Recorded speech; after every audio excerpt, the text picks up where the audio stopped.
Visio Online Plan 2 has added an extra data visualer template into the flowchart templates. So we've now got the audit diagram for data visualizer in addition to the cross-functional flowchart data visualizer and basic flowchart data visualizer. Whereas previously the latter two existed and were only able to create Visio diagrams from Excel. But now, with these three, you can be bidirectional. So you can generate a diagram from Excel, and you can also update Excel from Visio. And let me demonstrate. So let's take an audit diagram.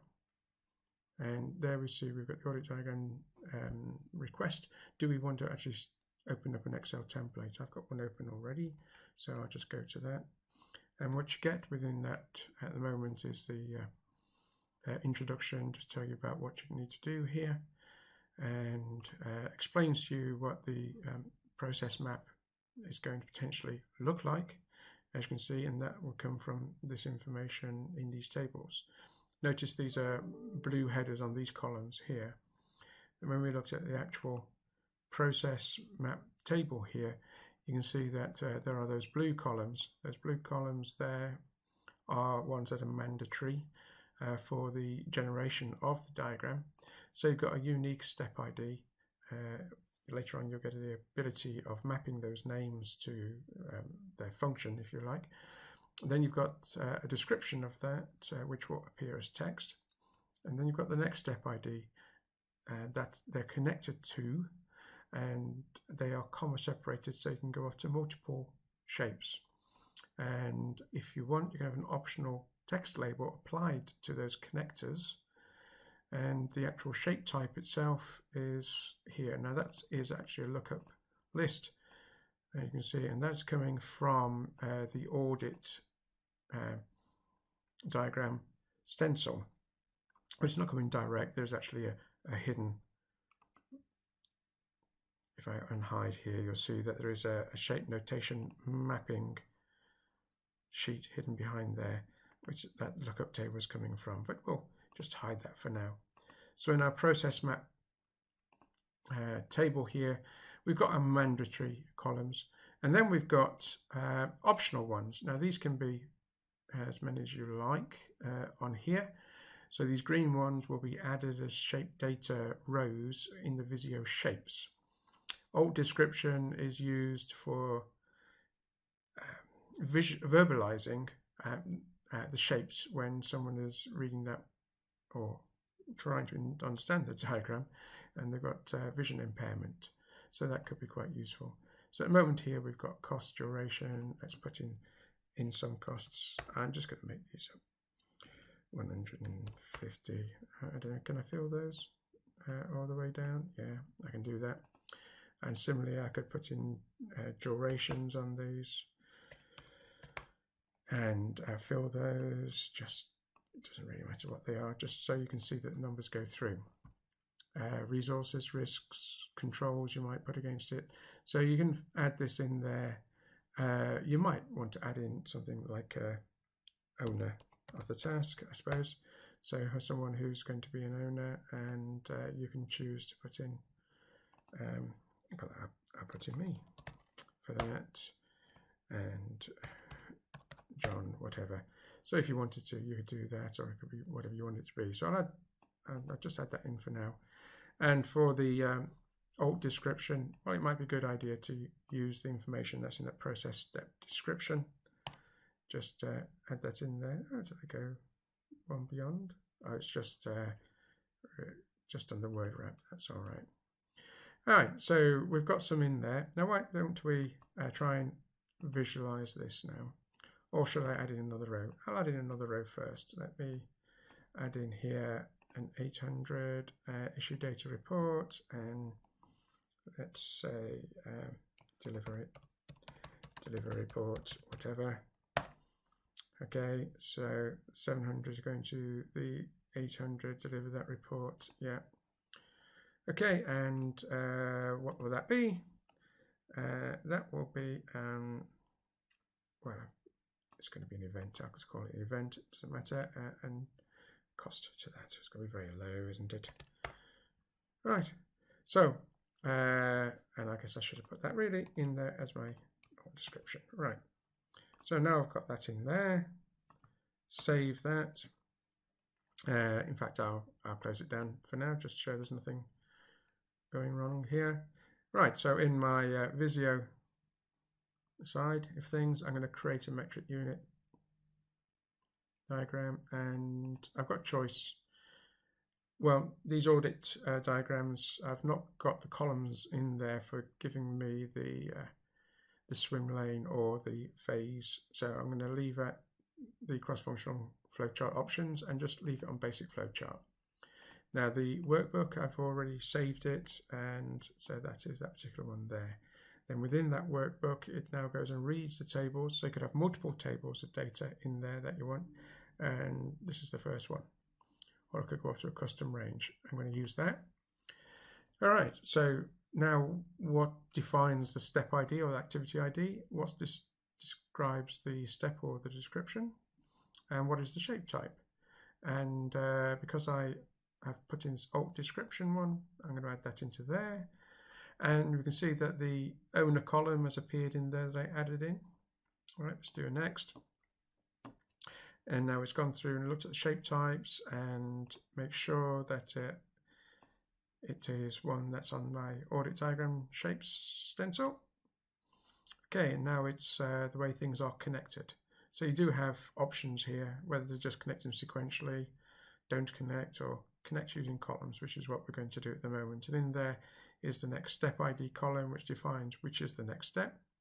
And there's a delimiter when there are multiple steps in there, and there's a label as well, which you can remember from the right. And here we go, and we've now got ourselves a diagram that has been generated. Personally, I prefer this one to be down here, so we can see that this is more of a loop, but we can see that this has added it in. I'll just zoom out a little bit into a container, which is defining for me the visualization of it. And it's also gone straight into, do I want to define some data graphics? It's opened up data graphic things here, so I could, for example, put the cost in, and you can see the cost appears on the shapes that I added. So I can go that and add in more. I could put in the duration, and I can change whether the cost and duration will appear in particular ways or not. Just go onto the data tab, and we've got various options that we could use there. Maybe I wanted the duration to be a data bar, and maybe the cost to be better as a data bar as well in that particular case. So to like so, they seem to be coincident. So I'm going to undo those and put them back as is. I could have changed the position, of course. The position is selected from here.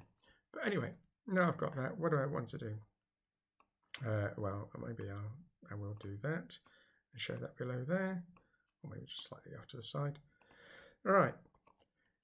I could, as I mentioned, now go two ways. Now, having got that report, maybe what I ought to do is end that report with a termination.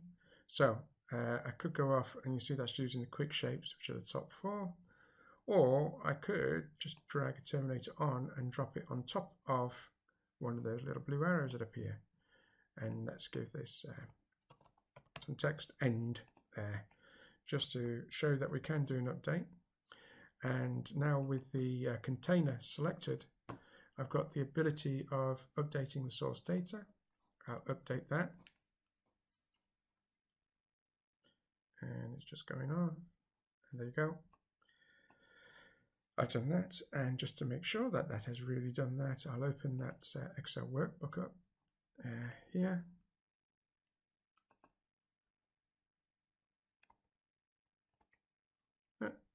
And did I cancel it opening? Oh, there we go.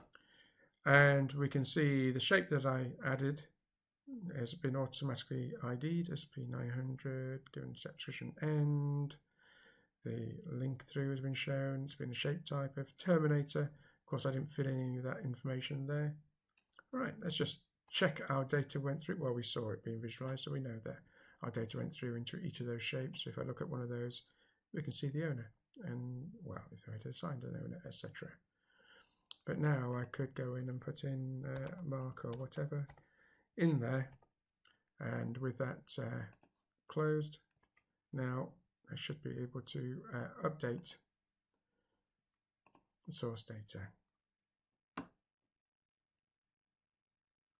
So now doing the update, that's okay. Go back to Excel and open.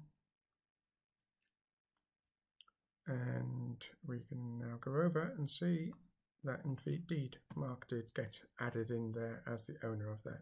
So we've now seen we've got bi-directional updating between Excel and Visio. Great. That's a nice little finish here.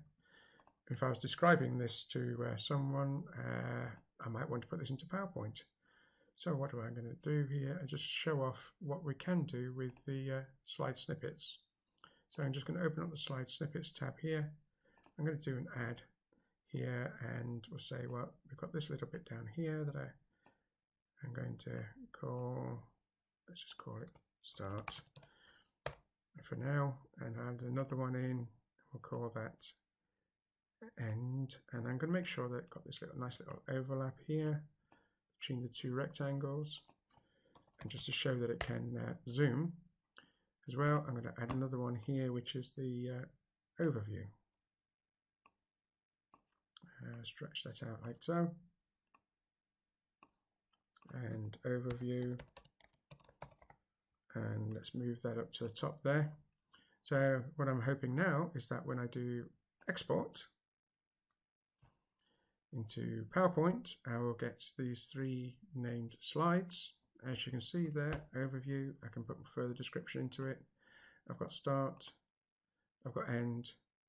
But, if I now run the slide show from the beginning, I get this cool transition from one to the other. Excellent. Well done on that one. So that is the end of my little demonstration.